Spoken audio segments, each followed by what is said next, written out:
Should you get a home inspection? Hey, this is Jim Hare from Hare Homes Realty Group, Keller Williams, Greater Omaha. This is a big question right now, and my answer will always be yes, you should try to get a home inspection. In a more stable market where it's not so strong for sellers, you're going to always ask for one. And if you watched our video last week, you've heard that the market is starting to slow down some. Still really strong seller's market, still usually a handful of offers, but it's just not the rat race that it was. And some price reductions are even happening on homes now. So lots of things moving and shaking in the market. And what this means is that now sometimes you can ask for a home inspection. Now, I always recommend a home inspection. It's just with the past climate of the market, it's been almost impossible to request a home inspection and get the home. But with it slowing down some, there are more opportunities now to get that home inspection written into the offer and have a seller still accept it, with there being a few less offers on the table and some other creative ways that you can get your home inspection in there. So here are some things to consider. If you really are bent on getting a home inspection and you're not sure about the house, consider writing it for informational purposes only.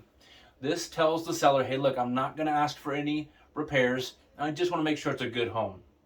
Now, on the other side of that, the seller has to understand, and this is how they'll see it, is that if something came up, you as a buyer would still have the chance to back out, which is really important for a buyer, right? If something big came up, you want the ability to back out of that transaction and not lose your earnest deposit.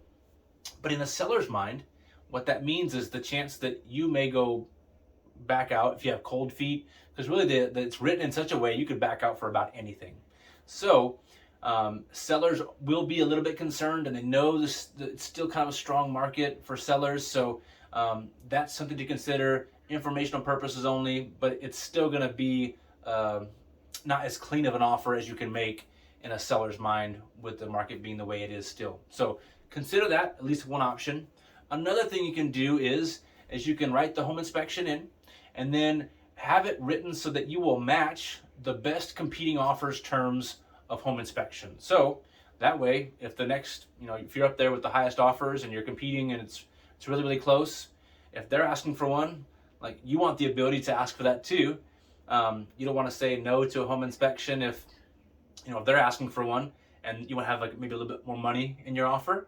You want the ability to do that. So consider writing it to where you'll match the next competing offers terms for home inspections. That means you may match at informational purposes only, or you may match by not doing a home inspection. But at least you give yourself a chance to maybe get a home inspection there.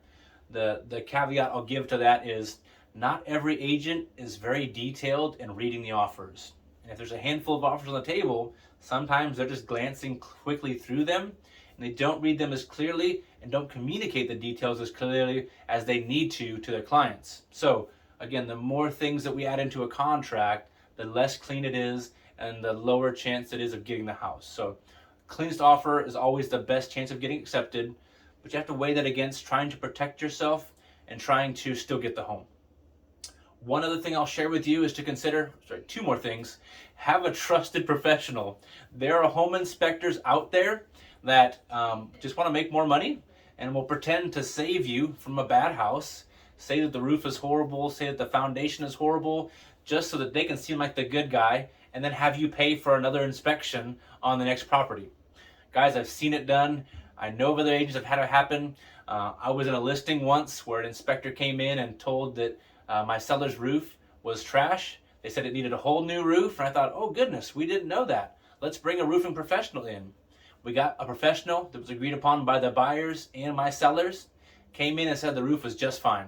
It wasn't a brand new roof. It had some wear and tear, but the roofer said, hey, look, if this is my roof, there's no way I'm going to replace that. Home inspectors are not professionals in each of the areas. They know lots of information about lots of things, but they're not a professional. So if something gets called out, always bring a professional for that specific area into the home to verify or bring proper information on it. And like I said, this particular situation of the story I'm telling, and many other stories I know from other friends in the industry, there are people out there who will try to seem like the good guys, call something out bad because they just want to make another inspection. So consider that. The other thing is consider a home warranty instead of a home inspection, because a home inspection covers major items only and it can't cover everything. They can't see everything. But a home warranty, while it still only covers major items only, they'll cover you for a full year. And if something breaks, including your HVAC system, your plumbing, your electrical, and all your appliances, if something on one of those breaks, it's a $100 service call and they'll fix or replace the item. Whereas with the home inspection, if everything looks good, and here's a story that I'll tell you, this very situation happened. We had buyers who did a home inspection, everything checked out great. The home inspection and the contract was written in September. They closed in the beginning of October, and guess what happened in the middle of October, as it tends to in Nebraska? It got cold out of nowhere. So they kicked the furnace on, and do you know what happened? Murphy and his law showed up. The furnace did not kick on. They gave me a call and said, Jim, we had this inspected. What happened? We went back, we checked with the inspector. Everything was good at the time of the inspection. But somehow, like I said, Murphy Law, the furnace did not turn on, and it cost right around $1,000 to get that thing fixed.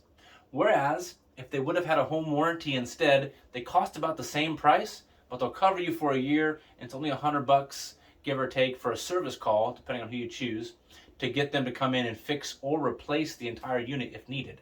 So, if you're worried about wanting to protect yourself, a home warranty is another option for you. So, guys, I could talk for hours about home inspections and all the stories and things that have happened with those, but this is just a good, quick hit of home inspection Q&A, giving you some information on what you need to know. If you're looking for a trusted professional who will do a really good job and not try to get you just to pay more money for another inspection and tell you wrong information, if you have questions about the home inspection process or how it relates to your situation, guys, reply to this email, give us a text, give us a phone call, or comment below if you're watching it on social media. We'd love to give you some great information and help you more throughout the process. Thank you so much for tuning in. Y'all, God bless. Have a great day.